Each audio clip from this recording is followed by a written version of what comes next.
მოგესალმებით ძვირფასო რადიო მსმენელებო, თქვენ უსმენთ რადიო ძველ ქალაქს ტალღაზე FM 107.9 და გრძელდება გადაცემების ციკლი, რომელსაც წარმოგიდგენთ საქველმოქმედო ჰუმანიტარული ცენტრი აფხაზეთი პროექტის დევნილთა სოციალური და ეკონომიკური ინტეგრაცია მონაწილეობითი სამოქალაქო მონიტორინგის და ადვოკატირების გზით ფარგლებში. დღეს ჩვენ საუბარი გვექნება დევნილების იმ პრობლემებზე, რომელსაც არასამთავრობო ორგანიზაციები და მედია ორგანიზაციები აწყდებიან, ამჩნევენ, აშუქებენ, არასამთავრობო ორგანიზაციებს მიმართავენ შემდგომი დახმარებისთვის და ასევე იმ თემებზე, რომელიც უკვე ბოლო პერიოდში საკმაოდ აქტუალური გახდა, მცირე მთავრობის პირობებში იგეგმება, რომ დევნილთა სამინისტრო ცალკე აღარ იყოს, არამედ შეუერთდეს სხვა სამინისტროებს, რას ფიქრობენ ამასთან დაკავშირებით ჩვენი სტუმრები, ჩვენ ძალიან მალე გავიგებთ. მანამდე კი მინდა წარმოგიდგინოთ ისინი: ნუგზარ კოხრეიძე, სამეცნიერო ინტელექტუალური კლუბი თაობათა დიალოგი, თათა კაჭკაჭიშვილი, ჟურნალისტი, რადიო თავისუფლება, ზაალ გორგიძე, საქართველოს ახალგაზრდა იურისტთა ასოციაციის ქუთაისის ფილიალის თავმჯდომარე. მოგესალმებით და ძალიან დიდ მადლობას მოგახსენებთ სტუდიაში მობრძანებისთვის. ბატონო ზაალ, მოდით პირველად თქვენით დავიწყოთ.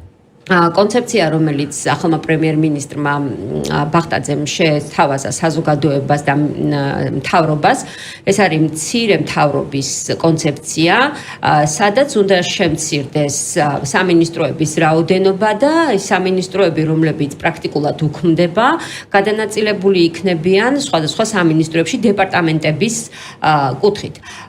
რამდენად, ჩვენ ვიცით, რომ დევნილთა სამინისტრო ერთ-ერთი ცენტრალური სამინისტროა, რადგან ქვეყანას ყავს ტოლილები, დევნილები და მათი პრობლემატიკა, რომელიც ჯერჯერობით კიდევ ქვეყანამ ამდენი ხნის მანძილზე ვერ მოაგვარა სრულად, იყო ერთ-ერთი მნიშვნელოვანი ფაქტორი, ხო? რომელსაც არა მარტო ვთქვათ თვითონ დევნილები ითხოვდნენ, არამედ საერთაშორისო საზოგადოებაც მუდმივად აკეთებდა აქცენტს ამისკენ და არაერთი საერთაშორისო ორგანიზაცია, მათ საერთაშორისო ფონდები იყო ჩართული იმაში, რომ დევნილთა თუნდაც განსახლება მომხდარიყო, დახმარება მომხდარიყო სხვადასხვა კუთხით და ასე შემდეგ და ასე შემდეგ. თქვენ როგორ მიგაჩნიათ, უნდა იყოს თუ არა მხოლოდ დეპარტამენტის სახით, თუ ვთქვათ ამ შემთხვევაში ისედაც არაფერი შეიცვლებოდა? მოგესალმებით, გეთი, მივესალმები რადიო მსმენელებს. მართლაც აქტუალური თემა არის დღეს, იგივე დევნილთა საკითხებზე რომ საუბრობთ და ჩვენ უამრავი დევნილი მოგმართავს, არა მარტო მომართვიანობაზე ვსაუბრობთ, არამედ ჩვენ მუშაობთ ჩვენი ორგანიზაცია დევნილთა საკითხებზე. დღეს უამრავი დევნილი არის ბინით დაუკმაყოფილებელი, არათუ ბინით დაუკმაყოფილებელი, არამედ ათასობით დევნილი დღეს შიმშილის პირასაა ჩვენს ქვეყანაში, ასევე როგორც თქვენ აღნიშნეთ, ყავს ტოლვილები და ძალიან რთული მდგომარეობა აღნიშნული კუთხით. რაც შეეხება პრემიერის განცხადებას, რომ სამინისტრო ჯანდაცვის სამინისტროსთან იქნება მიერთებული და იქნება დეპარტამენტის სახით,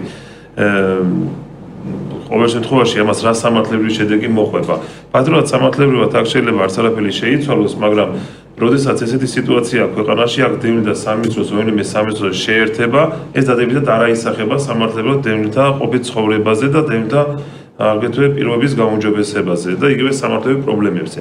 დევნილებს არა მარტო ის პრობლემებზე შეიძლება საუბრო, მათ საყოფაცხოვრებო პირობები აქვთ მძიმე, მათ სოციალური ფონია მძიმე, არამედ უამრავი სამართლებრივი პრობლემაა. დღეს კიდევ დაუზუსტებელია თუ რამდენი იძულებით გადაადგილებული პირია აფხაზეთიდან და რამდენი იძულებით გადაადგილებული პირი ცხოვრობს დღეს საქართველოში. დევნილთა სტატუსები განსაზღვრული არ არის, უარავს დევნილთა სტატუსი შეუჩერეს, შეუწყვიტეს, გააუქმეს. ამას დაკავშირებით ჩვენ სასამართლოში გვაქვს საქმეები აღძრული, რამოდენიმე საქმე ყველა წარმატებით დავასრულეთ პირველ ინსტანციაში, ახლა აპელაციაში გვაქვს თბილისის სააპელაციო სასამართლოში პროცესები, ანუ განსაზღვრული არ არის დევნილის სტატუსები მოქალაქეებისათვის და როდესაც ესეთი დაძაბული სიტუაცია, სამართლებრივ დაძაბული სიტუაციას ვამბობთ დევნილთა მიმართებაში, აქ რაიმეს გაუქმებაზე, რა თქმა უნდა, სამართლებრივად ზედმეტია საუბარი, არა თუ კი არ უნდა გაუქმდეს და დეპარტამენტის სახით არსებობდეს, არამედ სამინისტრო უნდა არსებობდეს თვით სამინისტროს სახით და უშუალოდ კიდე გაყოფილების დამატება არის იქ საჭირო გარკვეული დეპარტამენტების. მაგალითად რისთვის? რომ იგივე დევნილთა საკითხებთან დაკავშირებით უნდა მე აღვნიშნე, რომ არა მარტო სოციალური ფონი, არამედ სტატუსები არის განსაცდელი, ხო? დღეს ჩამოართვეს სტატუსი, თუ კი დევნილი წლების განმავლობაში ღებულობდა დევნილის შემწეობას, დევნილის სტატუსი ჰქონდა, დღეს სამინისტროს დეპარტამენტი გვიმტკიცებს იმას, რომ მან უკანონოდ მიიღო, ალბათ მიიღო ეს ყოველივე და 10-12 წლის განმავლობაში ის უკანონოდ ღებულობდა. და ბატონო ზაუ, თუ კი სამინისტრო ვერ ახერხებდა მანამდე აი ამ ყველაფრის მოგვარებას და რაზეც თქვენ ბრძანებთ ახლა იქ იყო რიგი დარღვევები, მაშინ ესე გამოდის რომ აღარ ყოფილა საჭირო ის სამინისტრო, ხო? არა, ვერ ახერხებდა, მაგრამ იქაც უამრავი კანონდარღვევები ხდებოდა თვითონ და თუკი დეპარტამენტის სახით იარსებებს სხვა სამინისტროს შემადგენლობაში, რა თქმა უნდა, სრულებით ვეღარ იქნება თავი გართმეული იმ დევნილთა სამართლების პრობლემის, რაც ქვეყანაში არსებობს. დიდი მადლობა, თქვენ დაგებრუნდებით ისევ.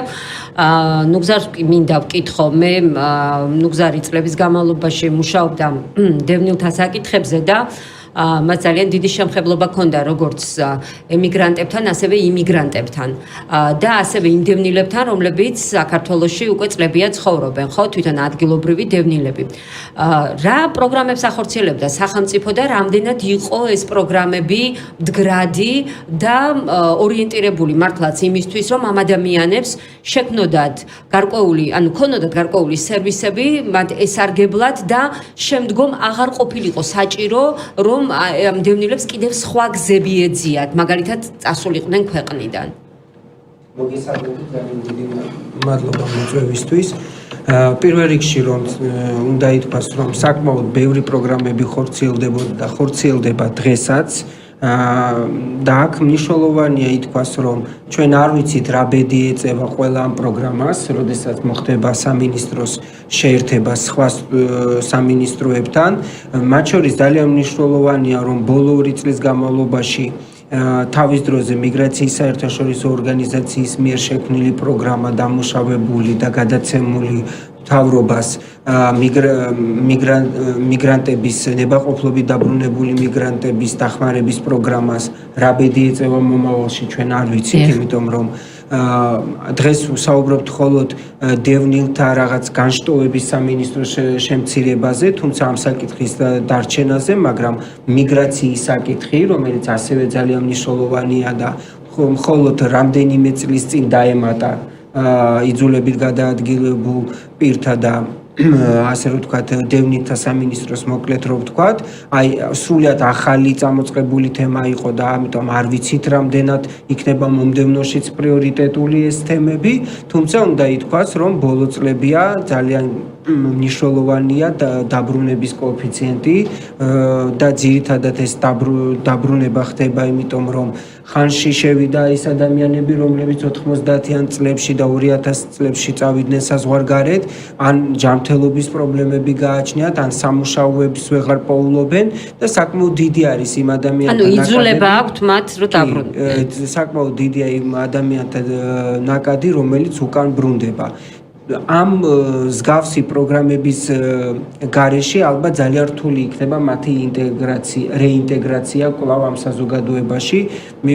განსაკუთრებით ეს რთულია იმ ადამიანებისთვის, რომლებიც მრავალი წელი არ იმყოფებოდნენ საქართველოში და მათ აქვთ გარკვეული გაუცხოება საზოგადოებაში, არსებულ საზოგადოებაში. რაც შეეხება დევნილების საკითხს, მე ვიტყვი ზოგად ჩემს პოზიციას. მე მიმაჩნია, რომ ეს სამინისტრო, განსხვავებით სხვა სამინისტროებისგან, მას გააჩნია ასევე პოლიტიკური მნიშვნელოვანი დატვირთვა და როდესაც ჩვენ შერწყმას ვაკეთებთ ერთი სამინისტროს მეორე სამინისტროში, ჩვენ ამითი გარკვეულ პოლიტიკურ მესიჯსაც ასე რომ ვთქვათ ვაქვეყნებთ, უგზავნით ჩვენს უცხოურ პარტნიორებს და როდესაც ხდება დევნილთა სამინისტროს გაუქმება, პრაქტიკულად ჩვენ ამით ვამბობთ, რომ ან ნაწილობრივ მოგვარებული გვაქვს დევნილების საკითხები, ან მომავალში საქართველო არაპირებს ისე, ასე რომ ვთქვათ, პრიორიტეტულად განსაზღვროს ეს საკითხები, როგორაც დღეს განსაზღვრავს მას. სამინისტროს გაცილებით უფრო მეტი გავლენების შესაძლებლობა აქვს ვიდრე დეპარტამენტს, უფრო მეტი ხმა აქვს ვიდრე დეპარტამენტს, აქვს დამოუკიდებელი ბიუჯეტი, რაც მნიშვნელოვანია და რაც ყველაზე მთავარია, დევნილებს აქვთ ადგილი, სადაც მათ შეუძლიათ მივიდნენ და გამოხატონ საკუთარი პროტესტი თუნდაც. თუ მათ ეს გააჩნიათ. მე ვიტყოდი, რომ იგივე პროცესი მოხდა თუნდაც გარემოს დაცვისა და ბუნებრივი რესურსების სამინისტროს მიმართ, რაც არის პრაქტიკულად სოფლიო ტრენდის წინააღმდეგ, ასე რომ თქვა, სიარული. დღეს და ნუგზარ, აი თქვენი აზრით, რას მოუტანს ეს სახელმწიფოს და რამდენად გამართლებული შეიძლება იყოს აი ეს კონცეფცია, რომელსაც ახალი პრემიერ-მინისტრი გვთავაზობს და შესაბამისად მთავრობა, რომელიც შეთანხმდა უკვე ამაზე და უმრავლესობა პარლამენტში. მე ვიტყოდი, რომ კონცეფციასთან დაკავშირებით არანაირი დამოკიდებულება არ მაქვს, იმიტომ რომ ჯერჯერობით ვერ გავიგე, რას ეფუძნება ეს კონცეფცია. მე გეკითხებით, რას იცი, აი თქვა გარეთვალიდან თქვენ უცხოელებთან გაქვთ ძალიან დიდი კონტაქტები და ამბობდით, რომ დევნილთა სამინისტროს ფუნქციონირება ეს იყო პოლიტიკური, ესე ვთქვათ, სტატუსი, ხო? აი ეხლა იმათი თვალიდან რო დავინახოთ, რას აძლევს ეს ჩვენ ქვეყანას? მარტივად საზღვრავენ დონორები ამ საკითხებს, თუ ისინი ხედავენ, რომ სახელმწიფო დგამს ისეთ ნაბიჯებს, რომლის ფარგლებში ის ამბობს, რომ პრობლემა მოგვარებულია, მათი ინტერესი ამ საკითხების მიმართ იკლებს. და ჩვენ აუცილებლად ამას ვიგრძნობთ, რომ სოფლიო გლობალურ პოლიტიკურ დღის წესრიგში იძულებით გადაადგილებულ პირთა საკითხები იქნება უფრო ნაკლებად წარმოჩენილი, ეს ერთი. მეორე, ნაკლებად იქნება დაფინანსების წყაროების თვალსაზრისით საუბრებიც. და მესამე, რაც ყველაზე ძალიან მნიშვნელოვანია, თუნდაც ქართულ-აფხაზური მოლაპარაკების დღის წესრიგზეც იქონიებს გავლენას. თუმცა სახელმწიფო ამ შემთხვევაში ფიქრობს, რომ არსებობს ჟენევის მოლაპარაკების სტატუსი და პლუს კიდე წარმომადგენლობითი აბაშიძე-კარასინი. და შესაძლოა არ თვლიდნენ მეტად საჭიროდ, რადგან ამ ორმა, ასე ვთქვათ, მიმართულებამ შესაძლოა ის შედეგი ვერ მოიტანა, რომელიც ანუ კიდე რამდენად შეიძლება იყოს საკითხი და მე ვფიქრობ, რომ ეს საკითხები კი არიან ერთმანეთში დაკავშირებული, მაგრამ კიდევ ერთხელ ვიმეორებ, პოლიტიკური გზავნილი, რომელსაც ჩვენ ვაკეთებთ აი ამ შერწყმის თაობაზე, მე განსაკუთრებით ხას უსვამ ამ სამინისტროს, არის ძალიან ნეგატიური გზავნილი, იმიტომ რომ ჩვენ პრაქტიკულად მე ვიტყოდი, რომ ეს ალბათ საოცნებო რუსული გეგმაა უფრო. იმიტომ რომ არ შეიძლება სამინისტროს ერთ-ერთი ფუნდამენტური, ესე ვთქვათ, სამუშაო მიმართულება იყო დევნილთა განსახლება. ხო? და ამ კუთხით გადაიდგა გარკვეული ნაბიჯები, ვთქვათ, განსახლების საკითხები, ვთქვათ, ქუთაისში, წყალტუბოში, ფოთში, სამეგრელოში, ხო, მოხდა. მაგრამ არიან ძალიან დიდი ჯგუფი ადამიანებისა, ვინც იმ სიაში ვერ მოხვდნენ, ვისაც თავის საცხოვრებელი უნდა მიეღოთ. და მათ იმედი ჰქონდათ, რომ მომდევნო ეტაპზე ისინი დაკმაყოფილდებოდნენ და ისინიც იქნებოდნენ განსახლებულები. აი, ეხლა მე ზალთანაც მექნება შეკითხვა და ნუგზართანაც, ეხლა როდესაც ანუ სამინისტროს სტატუსი დაიკარგა, რამდენად ქმედუნარიანი შეიძლება იყოს, ან ხომ არ არის საშიშროება იმისა, რომ ეს პროგრამა ჯეროვნად ვეღარ გაგრძელდეს? მე ვფიქრობ, რომ ჩვენ საუბრობთ მენეჯმენტის პრობლემებზე. ჩვენ საუბრობთ, რამდენად კარგად იმართებოდა სამინისტრო და რამდენად ეფექტურად სამინისტრო ახორციელებდა თავის სამუშაოებს. ეს შენიშვნები ჩვენ შეიძლება ვქონდეს ნებისმიერი სამინისტროს მიმართ, რაც კი არსებობს. მე ვფიქრობ, რომ თუ პრობლემა არის მართვაში, უნდა შეიცვალოს მართველები და არა სამინისტრო უნდა გაუქმდეს. ანუ ეს არ არის პრობლემის მოგვარების საკითხი. და თქვენ როგორ ხედავთ, აქ მინისტრის პრობლემა იყო და ამიტომ გაუქმეს სამინისტრო? მე კონკრეტულად ერთი პიროვნების, ან ერთი მინისტრის პრობლემა დგას. თუმცა ამაზე იყო საუბარი. კი, ერთი მინისტრის პრობლემა დგას. მე ვფიქრობ, რომ აქ არის პრემიერ-მინისტრის კაბინეტი, თანამედ ახალი კონსტიტუციის ფარგლებში ეს არის ერთი გუნდი. იქ არ ეკისრება ერთ კონკრეტულ მინისტრს ყველა პასუხისმგებლობა. ეს არის გუნდური კაბინეტი და კაბინეტი სრულად აგებს პასუხს ყველა იმ საქმიანობაზე, რომელიც ხორციელდება ამ კაბინეტის მიმართ. ჩვენ საერთოდ ყველაფერი გაკეთდა უკუღმა. აი მაგალითად დავიწყოთ მცირე მთავრობის კონცეფციიდან, ხო? ჩვენთან გაჩნდა იდეა და შემდეგ ხალხმა დაიწყო საუბარი იმაზე, ეს იდეა როგორ ახლა ჩვენ ვაქციოთ რეალობად. ანუ დაიწყეს დეფინიციების მოფიქრება, თუ როგორ ის რაც ჩვენ გვინდა ვაქციოთ რეალობად. სინამდვილეში ნორმალურ ქვეყანაში ასე უნდა წარიმართოს პროცესი. როდესაც ჯერ საუბრობთ საჭიროებებზე, ანუ რა საჭიროება არსებობდა დღეს, რომ 16 სამინისტრო პირობითად ვამბობ დავიყვანეთ 11-მდე. ანუ რა საჭიროება საზოგადოებრივი მოთხოვნა იყო, ეკონომიკური კრიზისი იყო, რაღაც თანხების რა ვიცი, შეზღუდვა იყო, რა საჭიროებიდან უცაბედად გაჩნდა ეს მცირე მთავრობის კონცეფცია. პირველი ტალღა, როდესაც სამინისტროების შერწყმა მოხდა, მაშინ არ არსებობდა კონცეფცია მცირე მთავრობის. მე გაჩნდა. იმისათვის, რომ მოეფიქრებიათ, რის გამო ერთ შვენიერ დღეს ვიღაცას იდეა მოუვიდა შეამციროს სამინისტროები, შემდეგ ახსნა განმარტებისთვის გაჩნდა ეს კონცეფცია. დღეს ამათმა უკვე გამოიყენეს ნამუშევარი და გვეუბნებია, რომ აი მცირე მთავრობის კონცეფცია. სინამდვილეში მცირე მთავრობის კონცეფციას არანაირ კრიტერიუმს არ პასუხობს ის, რასაც აკეთებენ, ეს ერთი. მეორე საკითხი არის ისიც, რომ მნიშვნელოვანი არის, რომ საზოგადოებას ჯერ არავინ არ შეუთანხმდა არაფერზე და დაჩქარებული წესით აკეთებენ ყველაფერს. იგივე არის დევნილთა სამინისტროსთან მიმართებით. ხო, ანუ არ გავცდეთ თემას ეს მინდა. ეს არ არის კარგად მოფიქრებული, კარგად განხილული, ფართო დისკუსიის ასე ვთქვათ, ჯელობის საგნის ფარგლებში მიღწეული შედეგი. ჩვენ არ შეიძლება ასე ეს სამინისტრო შევამციროთ. ამას სჭირდება უფრო მეტი ფიქრი, იმიტომ რომ აქ არის როგორც პოლიტიკური, ისე ლოგისტიკური, ისე ბევრი სხვა ინტერესების თვალსაზრისით. კი ბატონო, დიდი მადლობა. ზალ, იგივე შეკითხვით მოგმართავ და ანუ რა პრობლემების კონკრეტულად რა პრობლემების წინაშე დგებიან ახლა დევნილები, როდესაც ანუ სამინისტრო როგორც დასაწყისში მოგახსენეთ, კეთილ უამრავი პრობლემები აქვს, სამართლებრივი. თუნდაც მოხდა განსახლების პრობლემა, მაგრამ განსახლების პრობლემა მოხდა უამრავი სამართლებრივი დარღვევებით და უამრავი დავები სასამართლოში ამასთან დაკავშირებით არსებობს. იქ სულადობასთან დაკავშირებით და ასე შემდეგ. უამრავი დაუღაყოფილებელია დევნილთა ოჯახი დღეს იმ აუცილებელი ფართით და ელოდებიან დღემდე კიდევ რაიმე ფართის გამოყოფას, ახალი კორპუსების აშენებას და ასე შემდეგ. ეხლა რაც შეეხება უზელმა ისაუბრა მასთან დაკავშირებით, რომ უარყოფით მოიტანს თავისთავად სამინისტროს გაუქმება, რა შემთხვევაში შეიძლება გაუქმდეს სამინისტრო. მე მინდა ამას დავამატო, აღნიშნულ რომ თუ კი ამის კეთდება მაგალითად ბიუჯეტის დაზოგვის კუთხით ეს არ ჩანს, იმიტომ პროექტიდან აქ არც ხელფასების შემცირება ჩანს, არც თავისთავად არც ადამიანური რესურსის როგორც ამბობენ. რესურსის შემცირება, არც სტატების შემცირება და ასე შემდეგ. ეხლა სამინისტროს მუშაობა, ანუ რისი ბრალი იყო ეს დევნილთა ეს პრობლემები დღემდე რომ არსებობს ჩვენს ქვეყანაში, ეს არის კონკრეტულად ერთი მინისტრის, ანუ დევნილთა მინისტრის ბრალი, ეს იყო თვითონ სახელმწიფოს ბრალი და იგივე ხელისუფლების ჩვენს ქვეყანაში, რადგანაც მათ არ მოინდომეს, რომ დღემდე მოგვარებული იყო დევნილთა პრობლემა, რომელიც აგერ უკვე 20 წელზე მეტია, ჩვენ გვაქვს თავისთავად 20 წელზე მეტი 25 წელია, ხო, ოპოზიციის კონფლიქტის შემდეგ. და მას შემდეგ დაემატა, რა თქმა უნდა, 2008 წლის დევნილები, უამრავი ტორული საქართველოში და ასე შემდეგ.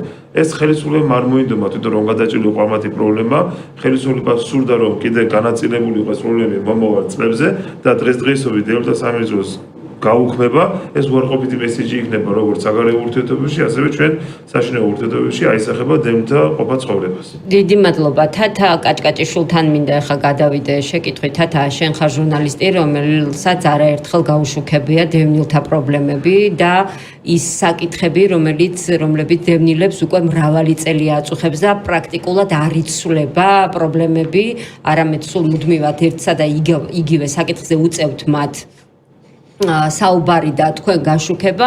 აი ამ ხნის განმავლობაში მაინც რომ უთხრათ ჩვენს რადიო მსმენელებს, რაზე აკეთებენ ისინი აქცენტს, რა არის მათთვის ყველაზე მნიშვნელოვნად მოსაგვარებელი და აი წლები რა სჭირდება რომ კიდევ ვერ მოგვარდა მათი პრობლემა.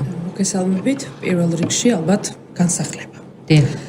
იმიტომ რომ მიუხედავად იმისა, რომ ბოლო 10 წლის განმავლობაში დევნილთა გარკვეულმა ნაწილმა მიიღო ფაქტობრივად ახალი საცხოვრებელი ბინები, მათ ამ ახალ ბინებშიც შეექმნათ ყოფითი პრობლემები. რაც, რა თქმა უნდა, არასასურველზე მეტია.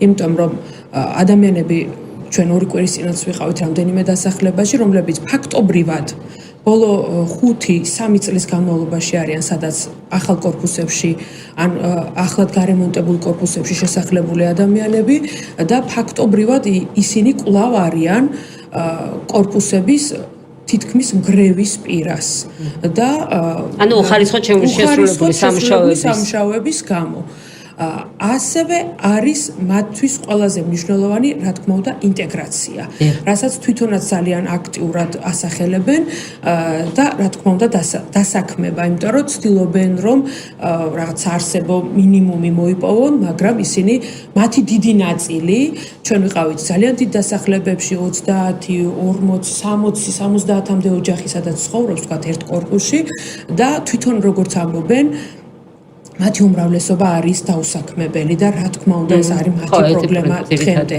მაგრამ როგორც აღნიშნე, ძალიან აქტიურად საუბრობენ იმაზე, რომ ის ბინები, რომლებიც ხშირ შემთხვევაში საკუთრებაშიც კი გადაეცათ, არის სამწუხაროდ ამორტიზებული უკვე და ისინი ფაქტობრივად მიუხედავად იმისა, რომ 3-5 წლის წინ დაკმაყოფილდნენ საკუთარი საცხოვრებლით, ისევ დგანან რასაც გამოექცნენ იგივე პირობებში თითქმის. ეს პრობლემა გამოდის, რომ 25 წლის განმავლობაში არის ფაქტობრივად მოუგვარებელი.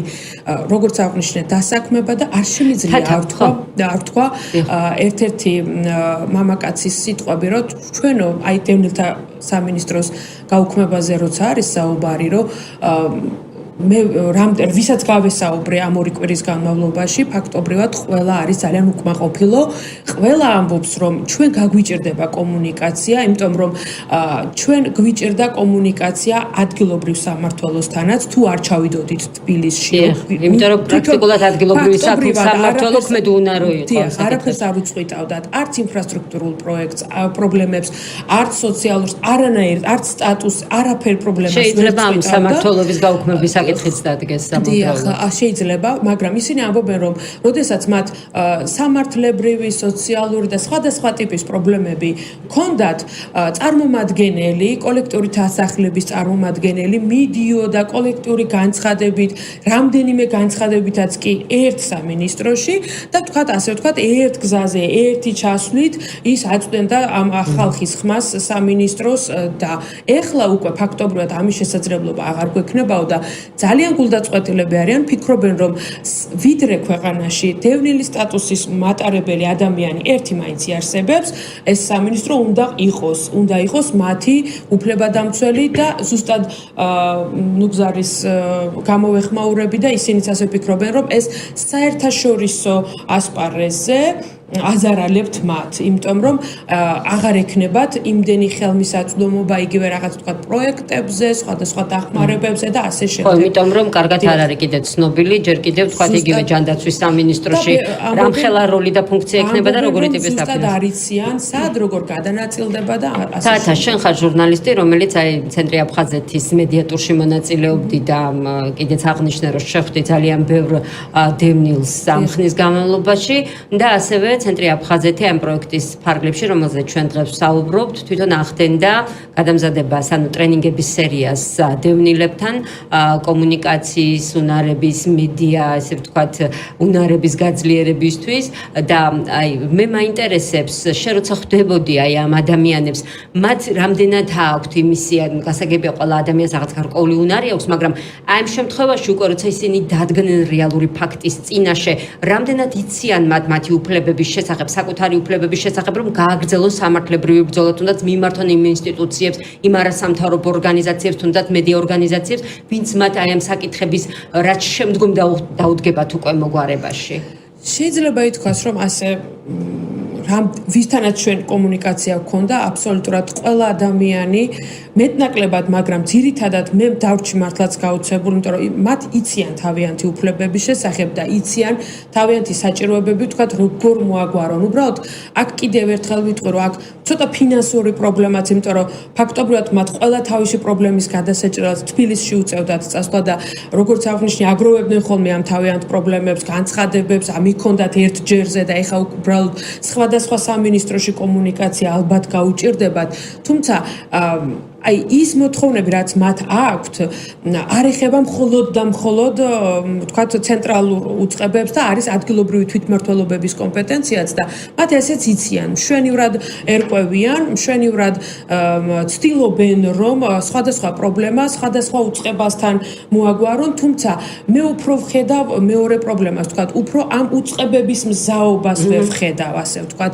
უფრო თამხვედრ ნაბიჯებს ვერ ვხედავ, ვიდრე იმას, რომ თქვათ, მათ არიციან თავიანთი უფლებების შესახებ და ვერ ახერხებენ თქვა კომუნიკაციას. არა, პირიქით ჩვენ გვეუბნებოდნენ რომ იცით თუნდაც წყალტუბოში რამდენჯერმე მივმართეთ თვითმმართველობას, აი ამ პრობლემის გადაწყვეტა მოვთხოვეთ ადგილობრივ თვითმმართველობას, მერიას. და ხშირად ხდებოდა მისამართებაც უწყებებს შორის. ეს პრობლემა უფრო აქვთ ამ ადამიანებს, იმიტომ რომ სამმართველოდან უშვებენ, თქვა თვითმმართველობის კომპეტენცია ეუბნებიან კომპეტენციიდან, რადგან დევნილი ხართ, დევნილთა სამინისტრომ უნდა მოგხედოთ, სრულად ამ ენით ესაუბრებიან მათ და მათ უფრო სჭირდებათ უფრო ყურადღება და თანადგომა, ვიდრე თქვა გარკვეული რაღაცა ცოდნა არ აქვთ ამას ნამდვილად ვერ მიტყვით. დიდი მადლობა ზალიკო.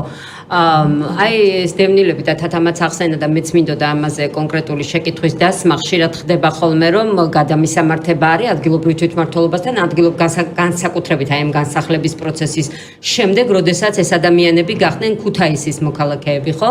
და ეს საცხოვრებელი სახლებიც უკვე არის ადგილობრივ თვითმმართველობის კომპეტენციაში. მაგრამ მიუხედავად ამისა, იმ შემთხვევებში, როდესაც მათ დაზიანებული ჰქონდათ რაიმე და გარემონტება ჭირდებოდათ ხელახალი ან გამოყვანა და ასე შემდეგ, ისინი კვლავ ამისამართებდნენ სამინისტროში. აი ხა ასეთ შემთხვევაში უფრო მეტად აიღებს თუ არა, ანუ ან თქვენი რეკომენდაცია როგორი იქნება, უნდა აიღოს თუ არა ადგილობრივმა თვითმმართველობამ საკუთარ ვალდებულებაში ამ პრობლემების მოგვარება თუ როგორ შეიძლება გადანაწილდეს, ანუ რა შეიძლება იყოს თქვენი რეკომენდაცია? ამასთან დაკავშირებით თვითმმართველობას თავის დროზე უნდა ამოიღო ხმა სამართლებრივად საუბრობ მე, რადგანაც ანუ ასე გადაბარება არ ხდება, ეს დევნილი არ არის, მან ქუთაისის მოქალაქე გახდა, ზესტაფონის მოქალაქე გახდა, ის არის საქართველოს მოქალაქე თავისთავად, მან მიიღო გარკვეული საკუთრება, ვთქვათ, ქუთაისის ტერიტორიაზე და ეს არნიშნავს, რომ თვითმმართველობას გადავაბაროთ ეს დევნილი. ანუ ჯერ პასუხისმგებლობა ამ ობიექტის ჩაბარებასთან დაკავშირებით, თვითმმართველობაც ამას ამ ყოველივეს, რადგანაც მთავრობიდან იყო მიითება საერთოდ ხმა ამოუღებლად ყველაფერს დათანხმდა, ანუ დევნილებს გვერდით არ დაუდგა რომ ეს ობიექტები იყო მისაღები და მიღებული იყო თუ არა, თავისთავად მისი მშენებლობის პროექტი დასრულებული იყო თუ არა, ისეთად როგორც უნდა დასრულებული იყო. ნამდვილად რომ ხმა თავის დროზე არ ამოიღო და დღეს მივიღებულოთ რომ იმ შედეგს, რომ ამ შემთხვევაში მხოლოდ დაზარალებული რჩება დევნილები.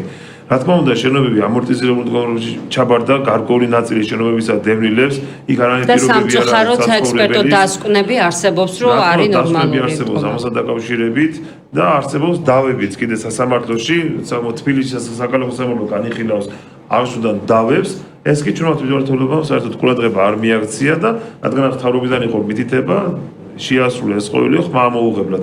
თვითმმართველობა როდესაც ხმას არ ამოიღებს და ადგილობრივ მოსახლეობას გვერდით არ დაუდგება, ამ შემთხვევაში სწორედ ვინ რჩება დაზარალებული მოსახლეობა რჩება. თვითმმართველობის ხელმძღვანელია დღეს თუ მოადგილეა თუ აპარატის უფროსი, ესენი შეიძლება ხვალ წავიდნენ თავისთავად, მე კერძო პირებზე არ მოვობ, ხვალ სხვა მოვა თვითმმართველობა დარჩება, დაზარალებული ისევ დევნილები დარჩება ამ მომავალში როგორც ყოველთვის. აი თვითმმართველობაში არის გარკვეული პროგრამები, რომელიც მაგალითად გადახურვა, სადარბაზოების მოწესრიგება, ასე შემდეგ და უკვე აი ამ დევნილთა სახლებში რომელიც გადაეცათ მათ, თუ კი მათ ყავთ წარმომადგენლობა შეუძლიათ, მაგრამ აქ იყო ერთი საკითხი, რომ 90%-ს აფინანსებდა ადგილობრივი თვითმმართველობა და 10%-ს აფინანსებდა დევნილთა სამინისტრო. აი ეს შემთხვევაში, როდესაც აღარ იქნება ეს დევნილთა სამინისტრო, რა ბედი შეიძლება ეწიოს აი ამ დაფინანსებას? ჩამოყალიბდა სპეციალურად ამისთვის, პირადად მე დავაფუძნე 30 ამხანაგობა ერთი თვის წინ ამ პრობლემის გამო, რომ დევნილებს მიეცეთ კონკრეტულად სახურავი და გაუკვეთეთ ვარსადენები. ეს არის სწორედ პრობლემა, ამაზეც არ უნდა ყოფილიყო თვითმმართველობა თანახმად, თვითმმართველობას ყოველდღიურში ქალაქის მერს და ასე შემდეგ ეთქმის სიტყვა, ეთქმოდა რომ როგორ შეიძლება ერთის წინ ჩაბარებულ მაგრამ ეს ალბათ რეალური დეცენტრალიზაციის პირობებში თორე რაც ახლა გვაქვს ჩვენ ჩაბარებულ ლობიას ისევ სახურავის 90% თვითმმართველობამ დაუფინანსოს. მაგრამ დევნილები აკეთებდნენ თავისთავად ამ ხანაგობებს, რომ ეს 10%-ს დევნილთა სამინისტრო გადაუხდით და 90%-ს გადაუხდა თვითმმართველობა. ეხლა მომავალში რა იქნება ამასთან დაკავშირებით? დევნილებში უმუშევრობა სამწუხაროდ მაღალია და მათ შემოსავლები არა თუ ახალგადახურული ბინები, არამედ ძველ კორპუსების გადახურვა მოხდა და ეს ძალიან კარგი საქმე ხდება, იგივე ხონში მცხოვრები დევნილებთან, სახლ-დასახლებაში მცხოვრები დევნილები და ასე შემდეგ. მაგრამ მომავალში რა იქნება ამასთან დაკავშირებით, ეს არსად არ არის გაწერილი, ამაზე საუბარიც არ არის, ან შეცდება იქნება თუ არა და ასე შემდეგ. ყოველ შემთხვევაში ჩვენ გვაქვს ერთი ფორმულა, რომ უქმდება მხოლოდ და მხოლოდ სამინისტრო და დეპარტამენტის სახით შეუერთება ჯანდაცვის სამინისტროს. ვართ მხოლოდ ამ დონეზე, მაგრამ დანარჩენი რა იქნება, როგორ იქნება, ამასთან დაკავშირებით არანაირი სადმე ნორმატიული აქტი არ გვიდევს. უბრალოდ არის ეს ცუდი მესიჯი ყველა ვარიანტი ჩვენ ისეთი ქვეყნისა როგორც საქართველოა, საქართველოს რომელსაც ზვაროვი დევნილი ყავს, ზვაროვი მტოლული ყავს, არის კონფლიქტის ზონა ქვეყანა ყველა მხრიდან და დევნილთა სამინისტრო უფლდება ჩვენს ქვეყანაში. დიახ და აბრევიატურა რომელიც შემუშავდა ახალი სამინისტროს შერწყმის პირობებში არის იძულებით გადაადგილებულ პირთა შრომის ჯანდაცვის და სოციალურ საკითხთა სამინისტრო. ანუ ასეთი ფორმულირება არის ამ ეტაპზე მიღებული, ესეც თუ არ შეცვალეს.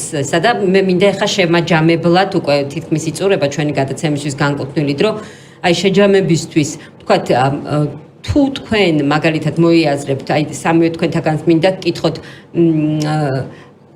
რა ტიპის ანუ რა ფუნქციით უნდა იყოს განსაზღვრული, გასაგებია რომ გვაქვს ესეთი აბრევიატურა და ვთქვათ შეუერთდა, მაგრამ ამოსავალი წერტილი აი დევნილთა პრობლემების მოგვარებისთვის რა უნდა იყოს, რა უნდა იღონოს ქვეყანამ. მოდი ნუ გზა შენით დავიწყოთ. მე ვფიქრობ, რომ პირველ რიგში ჩვენ უნდა ჩამოვყალიბდეთ საითკენ მივდივართ და რა გარკვეული სტრატეგია უნდა გქონდეს პრობლემის მოგვარების. სხვადასხვა წლებში იყო შემუშავებული სხვადასხვა ტიპის სტრატეგია, მათ შორის ეს სტრატეგიები მოიცავდა კერძო სექტორში არსებულ იძულებით გადაადგილებულ პირებს, რომელთა პრობლემები დღემდე არ არის მოგვარებული, თუმცა მე მახსოვს, რომ სტრატეგიების მიხედვით უკვე უნდა დაწყებულიყო მათი განსახლების პრობლემების მოგვარებაც კი, თუმცა აქამდე ჯერ ვერც მივედით. 2008 წლიდან უკვე 10 წელი გავიდა და მე მახსოვს მაშინ შეიქმნა ყველაზე აქტიურად ეს სტრატეგიები. პირველ რიგში უნდა ჩამოვყალიბდეთ სტრატეგიაში, ანუ ეს განსახლების სტრატეგია იქნება, იძულებით გადაადგილებულ პირთა უკან დაბრუნების სტრატეგია იქნება თუ რაც იქნება. ეს ერთი, მეორე, რა პრიორიტეტულობა ექნება თუნდაც ფინანსური თვალსაზრისით იმ შერწყმულ სამინისტროში ამ სამინისტროს დარჩება თუ არა მას ის ფინანსები რომელიც დღეს გააჩნია, დატოვებს თუ არა იმ პროგრამებს რომელიც დღეს გააჩნია, თუ ასიმილირება მოხდება ამ ხარჯების, ამ თანხების და ესეც გადანაწილდება გარკვეულ და ესეც მოხდება თუ არა პირიქით ამ ხარჯზე ახალი სახელმწიფო დაზღვევის პროგრამაში ამ ფულის გადანაწილება. ესეც ძალიან მნიშვნელოვანია. თუმცა ჩემთვის დღემდე გაუგებარი ხდება, რომ დევნილი არის სოციალური კატეგორია. ანუ სოციალური კატეგორია არის დევნილი და ანუ არც ეს არ არის განსაზღვრული. ხო, ეს ამიტომ შეუერთდეთ ჯანდაცვის და შრომის სამინისტროს, ანუ აი ესეც არის ძალიან მნიშვნელოვანი. პერსპექტივაში დადებით სურათს მანდა მაინც ვერ ვხედავ, იმიტომ რომ ადრე თუ გვიან ჩიხში შევა ეს პროცესი, როგორც პოლიტიკურად, ისე ტექნიკური თვალსაზრისითაც და მეორეს მხრივ ალბათ ეს გამოიწვევს იძულებით გადაადგილებულ ადამიანებში უკვე გარკვეულწილ პროტესტს, უკვე ქმედით პროტესტს, როდესაც მათ არ ეყოლებათ არ ექნებათ ის სივრცე, სადაც მათ შეუძლიათ გამოხატონ თავიანთი, ასე რომ ვთქვათ, მოსაზრებები. ეს არის პრობლემა. თუმცა გამოსავალს ხედავ იმაში, რომ მინისტრი, რომელიც დაინიშნება აი ამ ასე რომ ვთქვათ, გაერთიანებულ სამინისტროში, მისი პრიორიტეტი უფრო იქნება ეს საკითხი. თუმცა არ მესმის ამ ქვეყანაში, სადაც სოციალური თემატიკა ძალიან მნიშვნელოვანია, როგორ სერგეენკო იქნება ეს ერთმანეთს. ისევ სერგეენკო იქნება, იმიტომ რომ არ ყოფილა საუბარი. ხო, არ აქვს მნიშვნელობა, მაგრამ აი როგორ ჩაანაცვლებს ეს ორი თანაბრად მნიშვნელოვანი პრობლემა ქვეყნისთვის. დევნილი და სოციალური თემატიკა ერთმანეთს ეს არ მისმის. კი, დიდი მადლობა თათა თქვენი მოსაზრება. ზარმა სწორად აღნიშნა და მეც მახსოვს ბოლო წლების განმავლობაში სტრატეგიები, არაერთი სტრატეგია, რომლებიც ხშირად 4-5 წელზე იყო გათვლილი და არასდროს ფაქტობრივად არ სრულდებოდა სამწუხაროდ. მართლაც და ბოლო ერთ-ერთი სტრატეგიის მიხედვით 2018 წელია მოგეხსენებათ და ნამდვილად კერძო სექტორში მცხოვრები დევნილებიც კი უნდა ყოფილიყვნენ სახლებით, საკუთარი ბინებით დაყრდნობილნი და ჩვენ უკვე ვიცით ფაქტობრივად სტატისტიკა რომ ეხა ჯერ კიდევ კომპაქტურად დასახლებულები, ჩასახლებულები არ არიან 25 წლის წინ კომპაქტურად ჩასახლებულები არ არიან უზრუნველყოფილი საკუთარი სახლებით.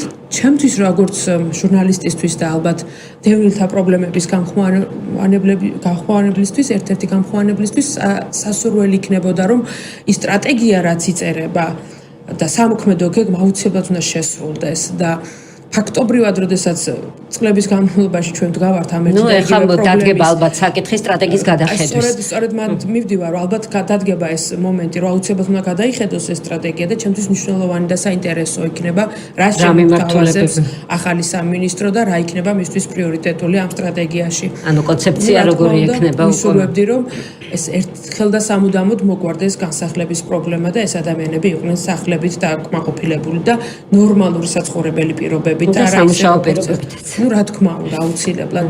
და დიდი მადლობა. ინტეგრაცია აუცილებელია მათთვის, ინტეგრაციისთვის აუცილებელია. კი ბატონო, დიდი მადლობა და ზალიკო თქვენ გისმენთ. აი მე ისე ვკითხულით თქვენ შეგვიძლია დაკავშირებით რომ ესე იგი მივიღეთ საბოლოოდ რომ ჯანდაცვის სამინისტრო შეუერთება დევნილთა სამინისტრო, ჯანდაცვის სამინისტრო თვითონ უამრავი პრობლემა აქვს ბოლო წლების განმავლობაში თუნდაც სოციალურების კუთხით, უამრავი სასამართლო პროცესი აქვს საერთო სამართლოებში, პირველ ინსტანციაში, მეორეში და ასე შემდეგ, ანუ მოქალაქეებს, რომლებსაც ვერ განუსაზღვრეთ წინდე ქულები.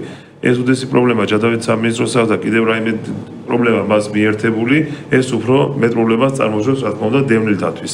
ანუ თქვენ აღნიშნეთ, რომ ის მინისტრი იქნება დღესდღეობით ჯანდაცვის მინისტრად გვევლინება სერგეენკო, მაგრამ ეს არის რა ვიცი, ჯანდაცვის სამინისტრო უამრავი საკითხები კი აქვს ჩაბარებული, მაგრამ ერთადერთი არის სოციალური დაცვა. მოქალაქეებისათვის, რომელსაც დღეს უკვე ბოლო 5 წელია უკანონოდ ეხსნება სოციალური დახმარებები და როდესაც სამინისტრო ვერ არეგულირებს, თავის ნორმატიული აქტს ვერ ღებულობს, იგივე გადამოწმებას ვერ აკეთებს ოჯახებისას, ქულათა საიდენტიფიკაციო ქულები არის საკმაოდ საიდენტიფიკაციო ქულების მინიჭებას ვერ ახერხებს და ამას ყველაფერს შემდეგ კომპიუტერულ ტექნიკას აბრალებს სასამართლო პროცესებზე, ძალიან მეეჭვება, რომ აღნიშნულმა სამინისტრომ კიდე რაიმე ფუნქცია შეიერთოს, რომელსაც თავს გაართმევს. დიდი მადლობა, პრინციპში არ მინდოდა ესეთ პესიმისტურ ნოტაზე დაგვესრულებინა, მაგრამ რეალური სურათი ასე არის. დიდი მადლობა. ჩვენი გადაცემის სტუმრები იყვნენ ნუგზარ კოხრეიძე, სამეცნიერო ინტელექტუალური კლუბი თაობათა დიალოგი, თათა კაჭკაჭიშვილი ჟურნალისტი, ზაალ გორგიძე, საიას ქუთაისის ფილიალის თავმჯდომარე. გადაცემას მე ქეთევან ბერძენიშვილი უძღვებოდი და ჩვენ საუბრობდით საქველმოქმედო ჰუმანიტარული ცენტრი ფონდი აფხაზეთის პროექტზე, დევნილთა სოციალური და ეკონომიკური ინტეგრაცია, მონაწილეობითი სამოქალაქო მონიტორინგისა და ადვოკატირების გზით მომავალ შეხვედრამდე გემშვიდობებით მადლობთ.